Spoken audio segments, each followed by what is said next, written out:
Hi, welcome everybody. Today we're going to do the second lesson in Unit 10, looking at factors affecting reaction rate. So this is 10.2. What are the factors affecting reaction rate? I'll go over the question of the day and the optional homework from last time, and then I'll give the lesson on kinetics, and then you can practice with optional homework 24. So the question of the day, this hot air balloon was heated to about 100 degrees Celsius and inflated to a size of 2,800 meters cubed to reach a pressure of 0.00916 atmospheres. What would be the pressure in the balloon if the temperature was decreased to 0 degrees Celsius, assuming the balloon remains the same size? So in our last lesson, we learned this super handy equation. P1 V1 over T1 equals P2 V2 over T2. And it just showed us the relationships between pressure and volume and temperature of a gas. We know if you increase the pressure of a gas, it gets smaller. We know that if you heat up a gas, the particles now are bouncing around with more energy, and so the volume increases.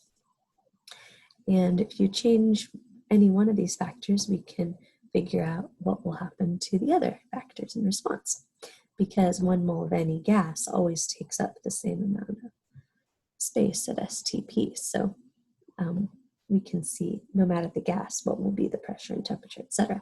Okay, so in this instance, they give us a bunch of numbers. 100 degrees Celsius, that sounds like a temperature, T1. Now notice it's in Celsius. We always want them in measurements in Kelvin for this equation so that you never end up with 0 on the bottom here. So temperature 1 is going to be, the equation is you just add Celsius to 273. Excuse me, so 100 plus 273, and that's on the front of your reference, or on the back of your reference tables if you forget. We've got 373 kelvins is T1, and here we've got a volume. Here it says pressure, P1. Now it says what would the pressure be, so what would be P2 in the balloon if the temperature was decreased to 0. Here's our T2, but it's again in Celsius, so 0 plus 273 is 273 kelvins. Assume the balloon remains the same size, so that means V2 is the same as V1. So since volume doesn't change, I'm going to just remove it from the equation because it doesn't matter what it is. All right, so now we have P1 over T1 equals P2 over T2. And they asked us for P2. So if I multiply both sides by T2 to get P2 by itself on one side of the equation, there's my new equation. So T2, 273, times pressure 1 was 0.00916 atmospheres over temperature 1, 373. That should give us pressure 2. And kelvins cancel. Here's my calculator here. 273 times 0.0096 divided by 373. So I get 0.0067. Looks like we've got 3 sig figs here, but only 1 here. So we'll say about 0.0067 atmospheres. So it looks like the pressure went down a little bit, 0.009, 0.006. And let's see if that makes sense. what happened to the temperature? Well, the temperature also went down. So if we picture the particles, the gas particles, as like little bouncing ping pong balls, does it make sense they'd exert less pressure when they're moving slower because they're at a colder temperature? They're going to run into the sides of their container with less speed, so it makes sense that the pressure got lower. Awesome. All right, here are my answers to homework 23, and you can pause the video and or look at the PowerPoint, and I wrote some sort of notes in there too to try to explain how I got the answers that I did.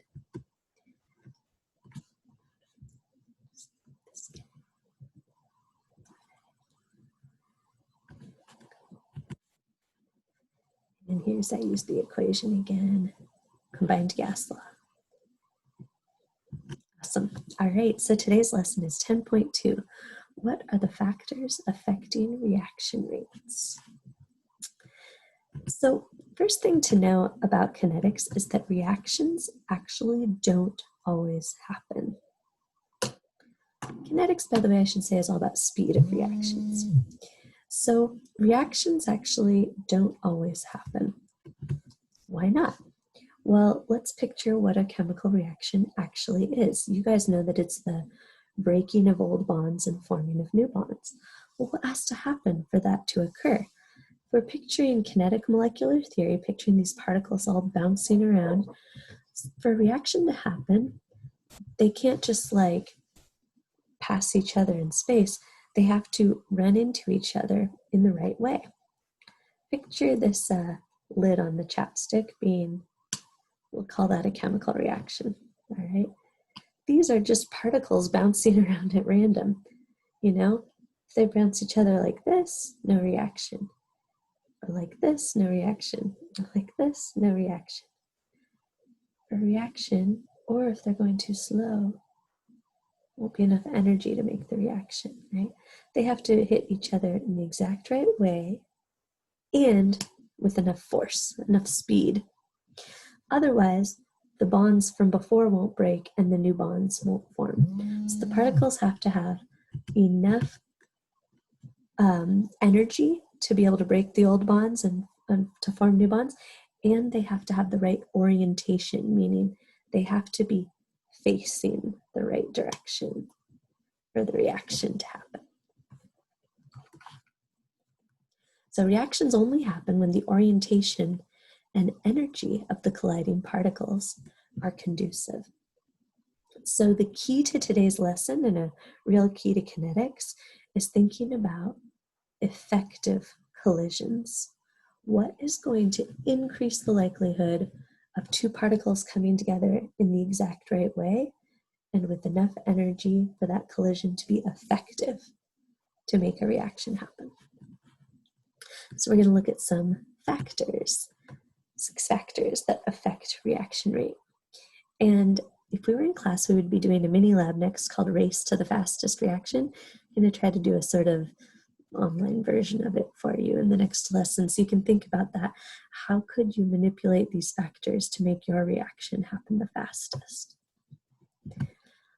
All right, so the first factor that affects reaction rate is the nature of the reactants themselves. Some bonds are hard to break. Some bonds are easy to break. That's going to affect the speed of the reaction. If you have strong bonds, it's less likely they'll break, so it usually takes longer. So triple bonds are stronger than double bonds, which are stronger than single bonds, and covalent bonds are stronger generally than ionic bonds. So if you want your reaction to happen quickly, you can choose something with easier bonds to break. Factor number 2, surface area. Here we've got the same reactant. On the left, it's a lump, and on the right, it's in powdered form. The more surface area you have, the more opportunities for effective collisions. Here's kind of why. You can picture a cube, okay? Here's its surface area, 4 by 4 by 6 is 96 centimeters cubed, squared, sorry. Now, if you took that same cube and broke it apart into 4 little cubes, each little cube, 2 by 2 times 6 times 4, now its total surface area is 192 centimeters squared. Why is the surface area so much greater now? Well, the inside of that whole cube is now exposed, and that's more places where you can have a chemical reaction. Here's another way to visualize that. Here we've got hydrogen ions. The little red dots are an acid trying to react with this green stuff. Right now, the acid can only get at the outside of the lump of green stuff. But if you break it up, now the acid can react in all these places, and that'll be a much faster reaction. All right, so we had the nature of the reactants, how strong or weak the bonds are, and then the surface area of the reactant, how much is exposed to the other reactant. Now we have concentration, which you can think of as amount of the reactants. Let's take a look at this example. If I were to burn this piece of paper in regular air, it's about 20% oxygen. It burns pretty well, but not super fast. Oops. Okay, versus if I were to burn it in 100% oxygen, I want to show you what that looks like.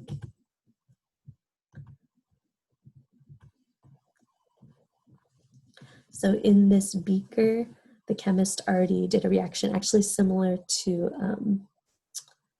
what we did for the tiny rockets. I'll have to produce oxygen gas. So this is full of pure oxygen, not air, which is what I just burned this in, which is about mostly nitrogen gas and some oxygen. This is 100% oxygen in the beaker almost, or close to it. Here's what it looks like to burn a piece of paper in 100% oxygen.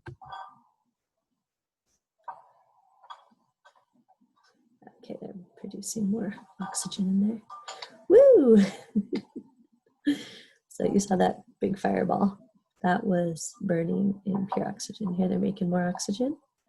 Hoo, hoo, hoo, hoo, hoo. So you can see it's way faster. Just a little more.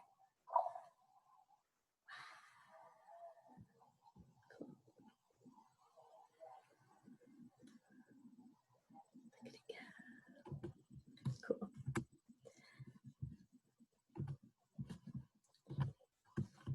So you can see that increasing concentration increases the rate of reaction. Oh my gosh, let's get away from it. Or in other words, the more reactants, the more opportunities for effective collisions. Picture those bouncing particles. If way more of them are oxygen, all of a sudden you have a way better chance of a reaction. Two particles hitting each other that can result in a combustion reaction. All right, and our fourth factor is pressure. This one has no effect on solids or liquids. The pressure, the atmospheric pressure, does not affect their reaction rate, but it has a huge effect on gases. The higher the pressure, the more collisions, and the more collisions, the faster the reaction, right? So take a look here. We've got all these particles bouncing around in this chamber. If we double the pressure, now look, they're so crowded. They're way more likely to run into each other and have a reaction. Now it's triple the pressure. They're going to run into each other even more. And the more they run into each other, the more there's a chance for an effective collision. So increasing pressure increases the rate of reaction for gases. All right, our fifth factor is temperature. Now you guys probably recall from our first unit of the year, hopefully, that temperature is a measure of kinetic energy, right? Average kinetic energy of the particles. Or in other words, the faster the particles are moving, the higher their temperature. So if you increase the temperature, now the particles are going to be moving way faster, so there are more opportunities, in this case for a blue and a red, to collide and have an effective collision. So higher temperature leads to more collisions, and not only more collisions, but if they're higher temperature, then the particles have more energy, so they're more likely to have enough energy when they collide to have a reaction. So temperature is kind of a double whammy there. It leads to more collisions and to more effective collisions. All right, and our last factor is something known as a catalyst. When we did the Tiny Rockets lab, you guys used a catalyst. It was manganese, and we put it in hydrogen peroxide, and it made the hydrogen peroxide decompose really fast, whereas usually it's quite slow. So a catalyst decreases what's called the activation energy, and we'll study that a little bit more later. Activation energy needed for a reaction to proceed by providing an easier pathway. You can imagine if the little lid and the chapstick were just bouncing around at random again, it would be so rare that they would ever run into each other in just the right way to react. But if there was something that was holding them in just the right spot, then it's way more likely for them to connect and react. And that's kind of like a catalyst. You can see that image here where the green thing has this perfect spot that allows the two reactants to just join in the right orientation, and now it's easier for them to react. Catalysts, remember I was like, don't throw away the manganese, don't throw it away, it's expensive, and it doesn't get used up in the reaction. It's not a reactant or a product. It's just there to help the reactants react. But as you can see, this green thing is the same at the end as it was at the beginning, this catalyst. Okay, so let's do a practice question. Example 1, the reaction of A gas plus B gas produces C gas is occurring in the apparatus shown below. The rate of reaction can be decreased by increasing one of these factors. So rate of reaction decreased, that means we're trying to figure out how could you slow this reaction down of A plus B makes C? How could you slow it down? Which of these things increasing would make this reaction slower? Is it A, pressure on the reactants, B, temperature of the reactants, C, concentration of reactant A, or D, volume of the reaction chamber?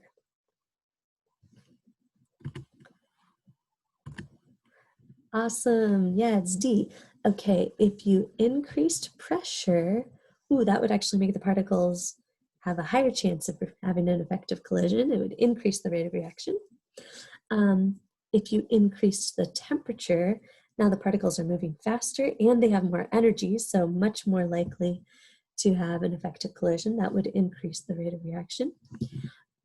If you increased the concentration of A, had more of it, more of these dots around that are A, that would also increase the rate of reaction because it would increase the likelihood of an effective collision.